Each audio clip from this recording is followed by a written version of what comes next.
एक छोटे से गांव की शांत गलियों में मिट्टी से बने एक पुराने घर के आंगन में रामलाल अपने बेटे और बहू के साथ रहते थे। घर के चारों ओर हरे भरे खेत, आम और नीम के पेड़ और आंगन में बैठी गायें, यही थी उनकी दुनिया। रामलाल का बेटा शहर में काम करता था और बहू घर के सारे काम संभालती थी। देखने में उसकी आंखों में भोलापन था, चेहरा मासूमियत से भरा, लेकिन उसके मन में चतुराई की गहराई छुपी हुई थी। गांव में सब उसे सीधी सादी बहू मानते, पर कोई ये नहीं जानता था कि वो कितनी समझदार और चालाक है। हर सुबह सूरज की किरणें जब आंगन में पड़ती, बहू दिन भर के काम में जुट जाती। सास उसे कभी चैन से बैठने नहीं देती थी। पानी भरने से लेकर चूल्हे पर खाना पकाने तक, गाय भैंस का चारा डालना, गोबर के उपले बनाना, कपड़े धोना, हर काम बहू के जिम्मे था। सास की आवाज बार बार गूंजती, बहू पानी भर ला, बहू चूल्हा सुलगा, बहू गाय को चारा डाल। बहू हर काम करती, लेकिन मन ही मन सोचती, अगर मैं यूं ही सब करती रहूंगी तो कभी खुद के लिए वक्त नहीं मिलेगा। कुछ दिनों तक बहू ने सब कुछ चुपचाप सहन किया, लेकिन धीरे धीरे उसकी सहन शक्ति जवाब देने लगी। उसने सोचा, क्यों ना ऐसा कुछ किया जाए कि सास ससुर खुद ही उसे कम काम दें। बहू के दिमाग में एक योजना बनी। एक दिन जब वो दोपहर का खाना बना रही थी, उसने जानबूझकर दाल में बहुत सारा नमक डाल दिया। खाने की खुशबू रसोई से पूरे घर में फैल रही थी। सब लोग भूख से परेशान थे। जैसे ही सब खाने बैठे, पहला निवाला मुंह में गया, सबका मुंह बिगड़ गया। सास ने गुस्से में थाली पटक दी। अरे बहू, इतना नमक किसने डाला? ये खाना कैसे खाएंगे? बहू ने सीधे सादे स्वर में जवाब दिया, अम्मा जी, मैं तो रोज जैसा बनाती हूं, नहीं जानती कैसे ज्यादा पड़ गया, माफ करिए, आगे से ध्यान रखूंगी। उसकी मासूमियत देखकर सास कुछ कह नहीं पाई, लेकिन मन ही मन सोचने लगी, ये बहू कुछ गड़बड़ कर रही है या सच में गलती हो गई। अगले ही दिन बहू ने अपनी दूसरी चाल चली। जब आंगन में कपड़े धो रही थी तो जानबूझकर एक पुराना कपड़ा रगड़ते रगड़ते फाड़ दिया। कपड़ा फटते ही सास फिर गुस्से से बोली, क्या कर दिया बहू, ये कपड़ा तो नया था।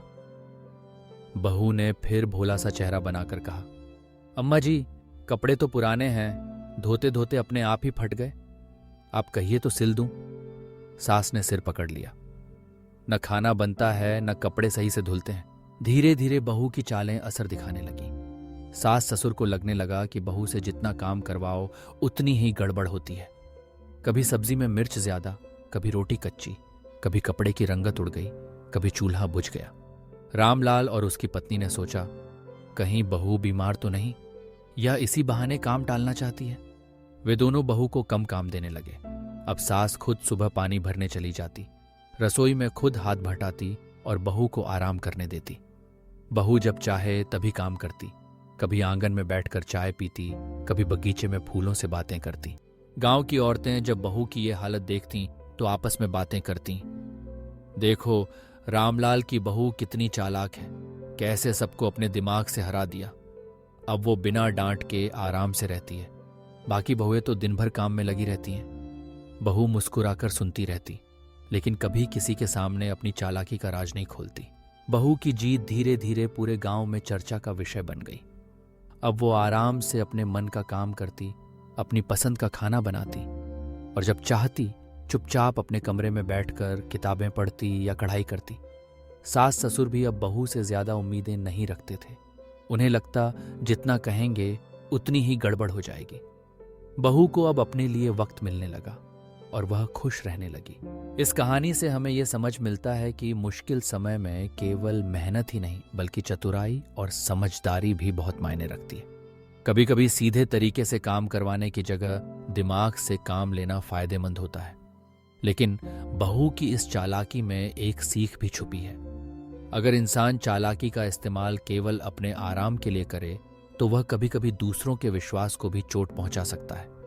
इसलिए समझदारी, मेहनत और ईमानदारी तीनों का संतुलन बहुत जरूरी है। कई बार जिंदगी में ऐसे मौके आते हैं जब हमें अपनी परिस्थितियों से निकलने के लिए नई राहें तलाशनी पड़ती हैं। बहू ने भी यही किया। उसने अपने तरीके से बिना झगड़े या बगावत के अपनी जगह बना ली। लेकिन अगर हर कोई ऐसे ही चालाकी करे तो घर का माहौल बिगड़ सकता है। इसलिए हमेशा यही कहा जाता है, चालाकी अगर समझदारी से करो तो ठीक, लेकिन ईमानदारी सबसे अच्छी नीति होती है। हर रिश्ते में विश्वास और संवाद सबसे जरूरी है। अगर बहू अपनी समस्या खुलकर सास ससुर से कहती तो शायद और अच्छा हल निकलता। गांव की गलियों में ये कहानी आज भी सुनाई जाती है। रामलाल की बहू जैसी कोई नहीं। उसने अपनी चालाकी से खुद के लिए जगह बनाई, लेकिन साथ ही यह भी सिखाया कि हर समस्या का हल दिमाग से ही नहीं, दिल से भी निकल सकता है। यही है उस चालाक बहू की कहानी, जिसमें चतुराई भी है, सीख भी है और जिंदगी के रंग भी।